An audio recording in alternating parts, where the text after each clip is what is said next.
మా ఇంట్లో అందరికీ ఫేవరెట్ బ్రేక్‌ఫాస్ట్ ఏంటి అంటే, ఈ రాగి ఉప్మానేనండి. ముందుగా ప్యాన్‌లో అర గ్లాసు సూజీ రవ్వ వేసి 2 నిమిషాలు వేయించుకోవాలి. అదేనండి బాంబే రవ్వ, ఉప్మా రవ్వ అంటారు కదా! ఆ రవ్వ వేసి కాస్త వేగిన తర్వాత అర గ్లాసు రాగి పిండి కూడా వేసి మరో 2 నిమిషాలు వేయించి తీసి పక్కన పెట్టుకోవాలి. ఇలా రాగి పిండిని, రవ్వని వేయించుకున్నప్పుడు చాలా మంచి సువాసనొస్తుందండి. ఇప్పుడు అదే ప్యాన్‌లో నెయ్యి కానీ, నూనె కానీ వేడి చేసి కొద్దిగా జీడిపప్పు వేసి వేయించుకోవాలి. జీడిపప్పు కాస్త వేగాక ఆవాలు, జీలకర్ర, శనగపప్పు పోపు వేసి, అల్లం తురుము, ఉల్లిపాయ, పచ్చిమిర్చి ముక్కలు, కరివేపాకు వేసి ఒక్క నిమిషం వేయించుకోవాలి. ఉల్లిపాయ ముక్కలు మరి ఎక్కువగా వేగాల్సిన అవసరం లేదు. ఇప్పుడు క్యారెట్, పచ్చి బఠానీ, టమాటో ముక్కలు వేసి గరిటెతో కలిపేసి మూత పెట్టి 2 నిమిషాలు మగ్గించుకోవాలి. కూరగాయ ముక్కలు కాస్త మగ్గిన తర్వాత ఏ గ్లాసుతో అయితే రాగిపిండి, రవ్వ కొలిచామో అదే గ్లాసుతో 2:30 గ్లాసులు నీళ్లు కొలుచుకొని పోసుకోవాలి.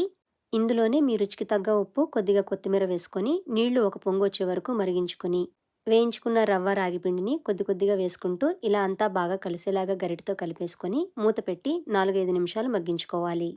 ఇలా 5 నిమిషాలు మగ్గించుకున్న తర్వాత స్టవ్ మీద నుండి దించేసి గిన్నెకి నెయ్యి కానీ, నూనె కానీ రాసుకొని ఇలా వేడివేడిగా సర్వ్ చేసుకుంటే బావుంటుంది. ఈ రాగి ఉప్మాని పూర్తిగా వేడి చల్లారిన తర్వాత తిన్నా సరే చాలా కమ్మగా ఉంటుందండి. మీకు నచ్చిన చట్నీతో కానీ, కారం పొడితో కానీ నంచుకోండి. టేస్ట్ అదిరిపోతుంది.